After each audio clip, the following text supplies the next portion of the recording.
Hi, it is section 4.8, Antiderivatives. In real life, many problems require to recover a function from its derivative. For example, from physics we know the acceleration of an object falling from a certain height. By using the acceleration, we can compute the velocity of the object, and using the velocity we can compute the position, height, at any time. In earlier sections we studied that the derivative of position is velocity and derivative of velocity is acceleration. But now from acceleration we'll try to recover velocity, and from velocity we can recover the position. So it is an opposite operation. So we say there is anti-differentiation, and also such a function is called antiderivative. Okay. In general, starting from a given function f, we want to find a function capital F whose derivative is the given function. So such a function capital F is called an antiderivative. So that is exactly here the definition. A function capital F is an antiderivative of f if capital F prime is given function f. Okay, let's try to solve this example. Find an antiderivative. Okay, we try to find an antiderivative for each of the following functions. Okay, now when you try to find antiderivative, you may use a smart guess or an intelligent guess.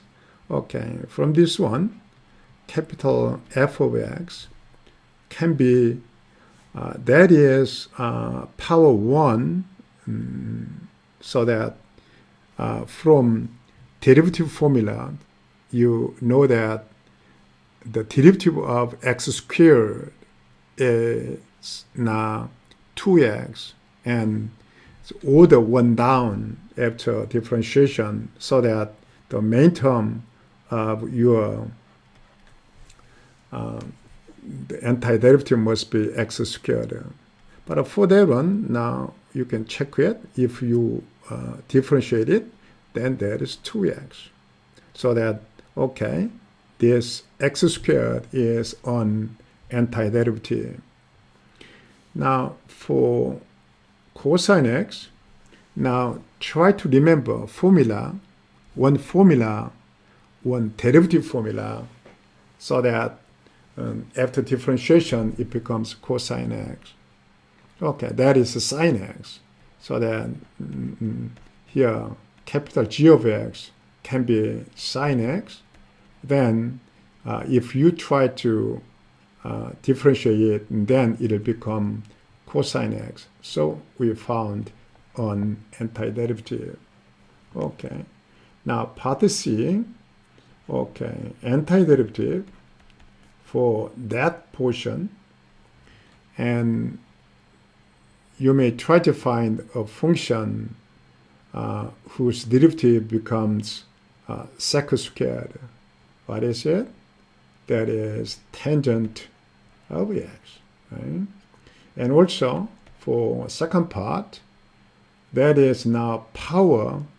Okay, you can write this term into this form. That is same as half x to the minus half. So in power law, and here after differentiation, the power becomes now 1 down, so that the major part of antiderivative for this term must be x to the half, right? Now check it. Okay, once you try to make a derivative, then half will come out, and x to the 1 minus, okay, half minus 1, which means minus 1 over 2. So that is exactly this term. So that this is an antiderivative for given function. Okay. Here, now, if f is an antiderivative of f, then f plus c for any constant c is also antiderivative. So here, this is an antiderivative, but here, if you are adding some constant, any constant, then again is an antiderivative. Okay, so we'll add here the plus c, and then it's also antiderivative. Now, okay, we have a theorem here. F and G, capital F and capital G are two antiderivatives of f. Then here f and g has this relationship. So f and g can be different only by a constant. That means that here there's no other, because it's one antiderivative. If there is some other antiderivative, then only possibility is along with constant addition. So that means that this is representing all antiderivatives for that function. Same way, this is the all antiderivatives for the given function here. And we, in fact,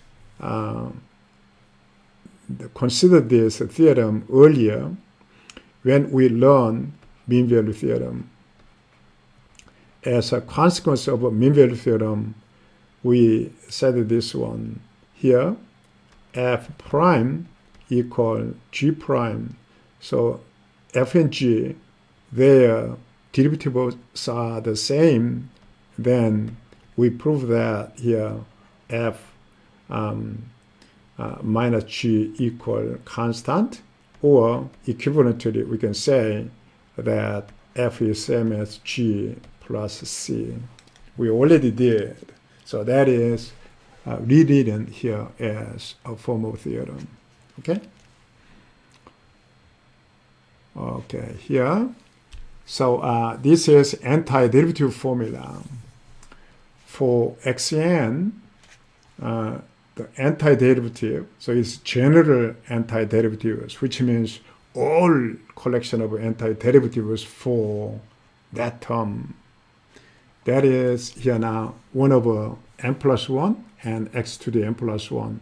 You can check that once you apply derivative to the antiderivative, then now n plus 1 will come out, so that cancel out, and then n plus 1 will become n, which is exactly this one, and constant will disappear.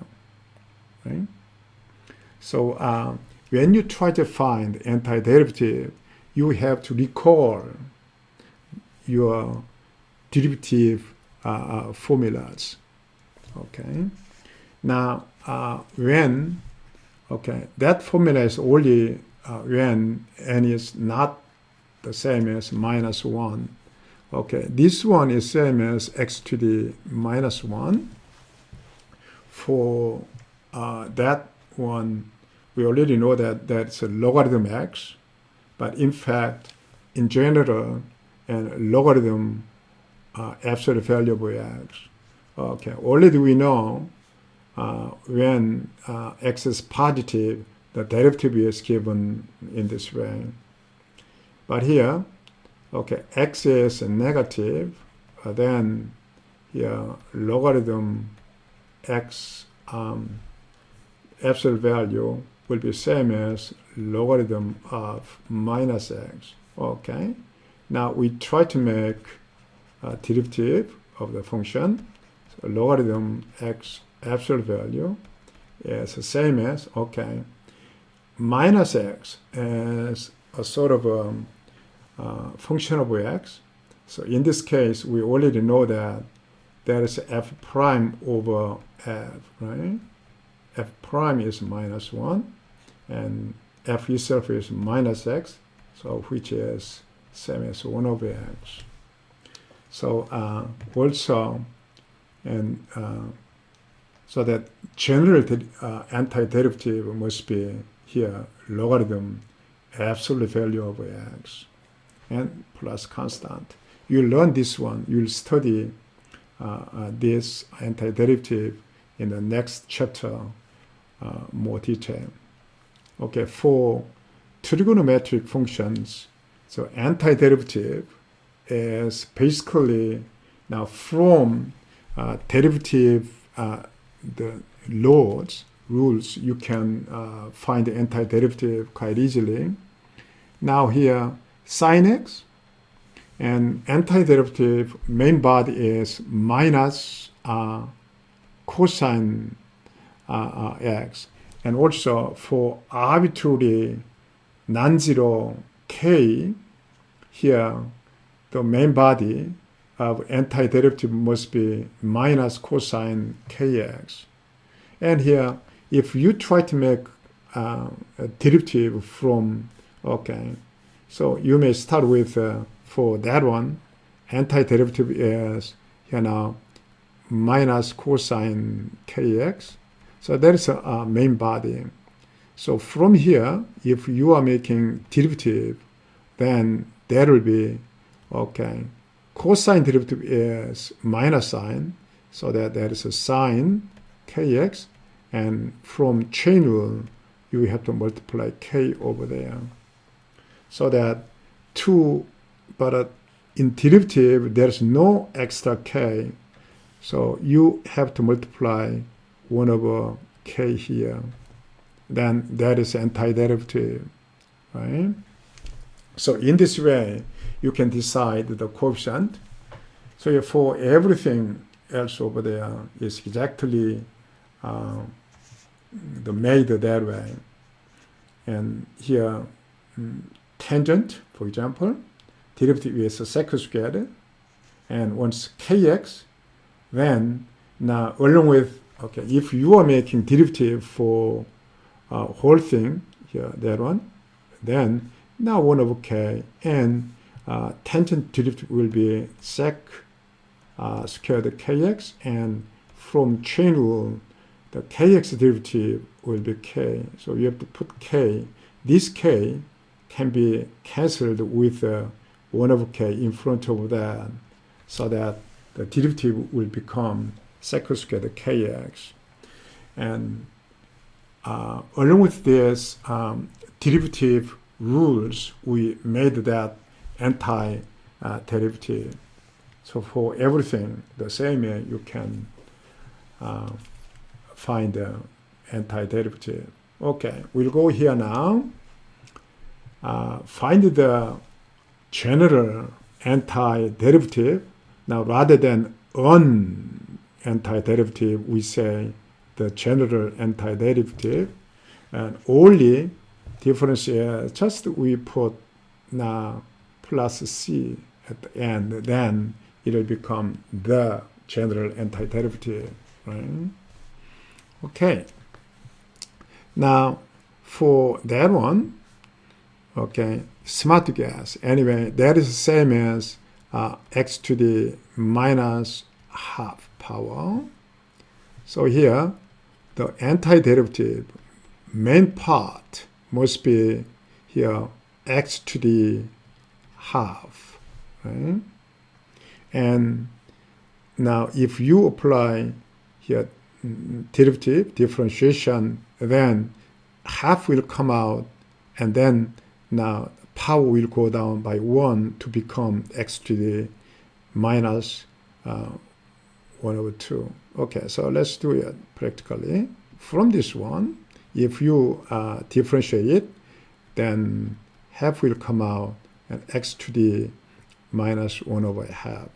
but there's no half over there, but you have extra half, so that to cancel out this half, you may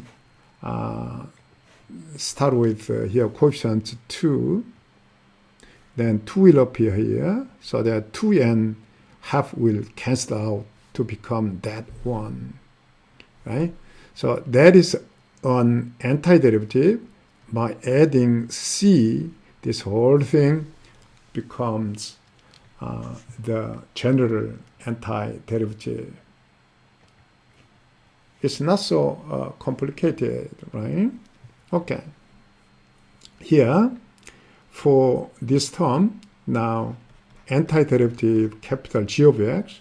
Okay, for this one, the main body must be sine of x over 2. Now, if you try to make derivative out of that, then it will become cosine x over 2 and 1/2. From chain rule, you have to multiply 1/2. But there's no 1/2 extra term, so you have to start with here 2, so that if you make derivative for this term, then you will reach at that one. Right? Okay. Now, for the second part, okay, main part must be tangent and 2x. If you are making derivative for that one, that is sec squared 2x times, okay, 2, right? From chain rule, 2 will appear, so that you have to put 1/2, right? And here, to make it general, you have to put plus c. So that will be the general antiderivative. Okay. Now, for this final function, now h of x, the antiderivative, will be here. That is x to the minus 3. That is x to the minus 2. So that main, the body of antiderivative must be x to the minus 2. But if you are making derivative for that one, then there will be minus 2 and x to the minus 3. But here, rather than minus 2, it has a 3. To make it 3, you have to multiply here 3 and minus 2 on the bottom. So the minus 2, that will cancel out and 3 will appear later on. Right? Okay, for the second part, that is x to the minus 2. So main body of the corresponding antiderivative must be x to the minus 1. Now if you are making derivative from this one, then minus and x to the minus 2. This minus must be now neutralized by putting one more minus over there. Right? And here the constant c, so it will become general antiderivative. Let's rewrite here. Minus 3 over 2 x to the minus 2 minus x to the minus 1 plus c. That is the general antiderivative. Okay, here, and sometimes we can specify the constant. Okay, let's try to solve this example. Find an antiderivative. Now there is an antiderivative, and fx is 3x squared that satisfies f1 is minus 1. So first we start with general antiderivative. Let's try to find the general antiderivative. Okay, here f of x, that will be here now main body must be x cubed, but its derivative is immediately 3x squared. Okay, so that is now an antiderivative, and if you add c, then it is the general antiderivative. From this one, we have to find the c such that f of 1 equal minus 1. So let's do here f of 1, which is same as 1 plus c must be minus 1. From this one, we can see easily c is minus 2. So that we can conclude here f of x equal x cubed and minus 2.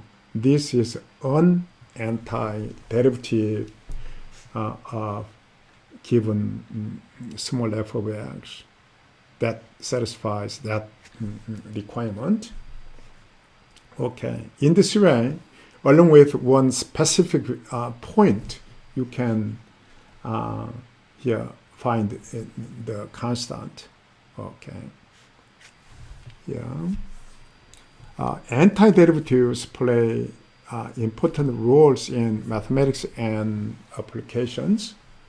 And here, method and techniques for finding antiderivatives are a major part of calculus, and we'll do and that study in calculus 2 and next chapter up to chapter 8, and you will study antiderivatives. That area is called integration. Okay, here finding an antiderivative for function f is the same as solving this equation, and y dy over dx equal fx. So finding y is the same as finding an antiderivative. And anyway, this form of equation is called the differential equation. Now, to fix the arbitrary constancy, we may try to give here a value. So that is called the initial value. And usually, we try to give left end so that many cases in problem is given along this way. And here, and start from, for example, now x0, and yeah, right side that fx is defined at the point x0, the height y0 is given. So here, once you look at this equation from the side of y, then that is slope of y. So initial height is given and slope of y is given, and solving this equation is the same as finding profile of y satisfying the slope. Okay, so initial value is given, then you can find this one very nicely. And by using pencil and paper, you can find such a solution y for very limited f. So in reality, f is quite complicated, so that antiderivative is not really given immediately. So that's the reason now you have to use computational technique to find y, and you can approximate it by using good algorithms. Okay. Anyway, this equation and that equation together, we call them an initial value problem. And such problems play very important roles in all branches of science. So you will have another opportunity to solve such problem later in probably in calculus 2. Okay, here let's try to solve initial value problems. Okay, now part A. Okay, so finding f is the same as finding antiderivative of the given function, and that is initial value. Okay, now what is f? f must be here antiderivative of cosine x as sine x, right? And antiderivative of sine x as minus cosine x. You can check it quite easily. Derivative of sine is cosine, and minus cosine is derivative as sine. Now plus c is the general antiderivative, and we have to specify c by using initial value. F of pi, that is sine pi, and minus cosine pi plus c. Okay, sine pi equals 0, and cosine pi is minus 1, so the minus 1 plus c must be here now 1, which means that c equals 0.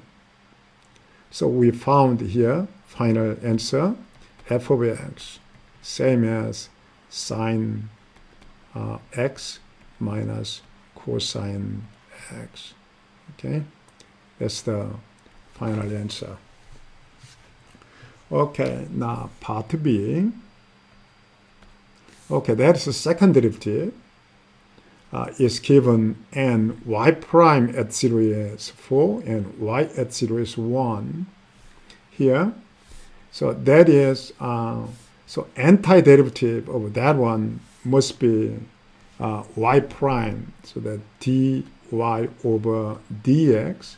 Okay, so here we have to find antiderivative of that for 2, and 2x will become 2 after differentiation, and also and 6x, for 6x the major part will be x squared in antiderivative, and that'll make 2x.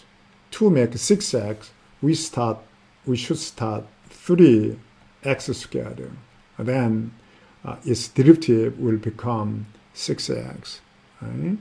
And here plus c, and here y prime at 0, so that dy over dx at 0 is the same as c, because all these are 0, and c, that is now 4. Here the theta is given that way, y prime at 0 equal 4. That means c is 4. Okay, so we rewrite here now. Rather than that notation, let's try to write on that one into that form. Y prime, same as 2x minus 3x squared. C is now 4. Right? Now we can find y by finding antiderivative. So from here, now y is, okay, antiderivative of 2x must be x squared. Okay, if you differentiate, then you reach at 2x quite easily. Okay, for that term, here now x cubed, and derivative will be 3x squared. We need minus here. And now for that term, it will become 4x. Okay, if you differentiate it, then it will become 4. And another constant. Rather than c, let's try to use k. Okay, another constant. Now we have to decide the constant k. Now that theta, y0 equal 1. So here y0 at 0, then this will be 0.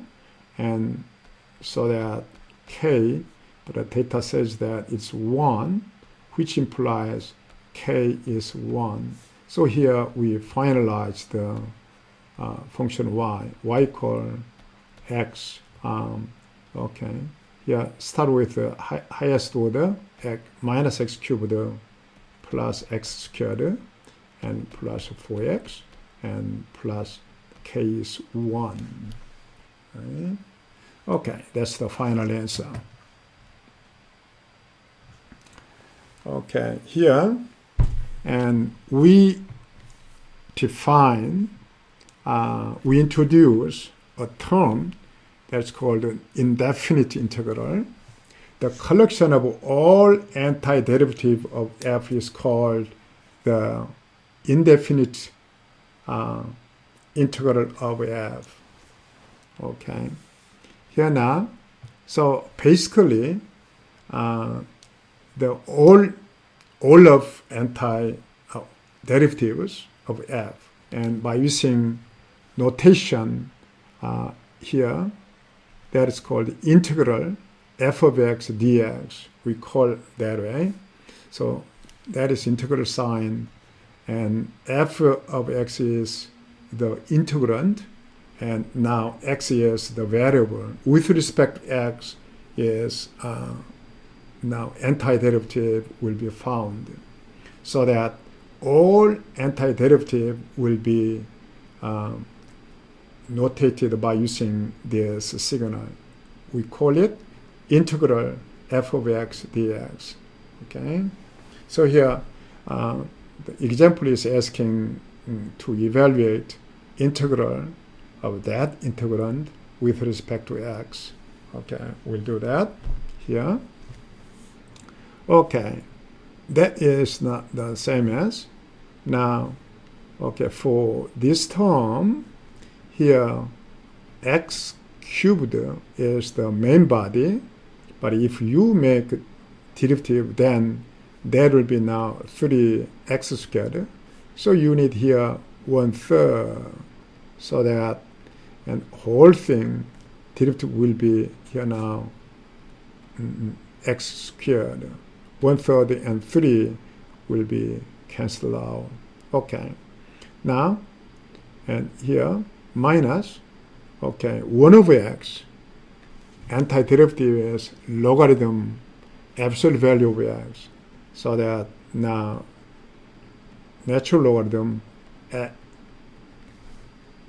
the absolute value of x. If you try to make a derivative of that, then that will be 1 over x. Okay, we need here now 2, so that match each other.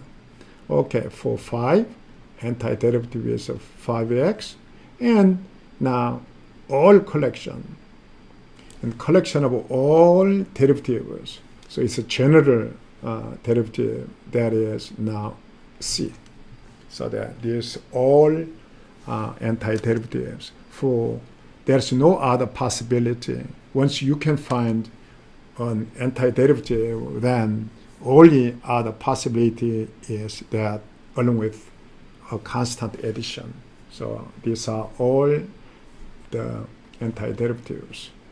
Okay, that's the end of section and end of chapter. Thank you.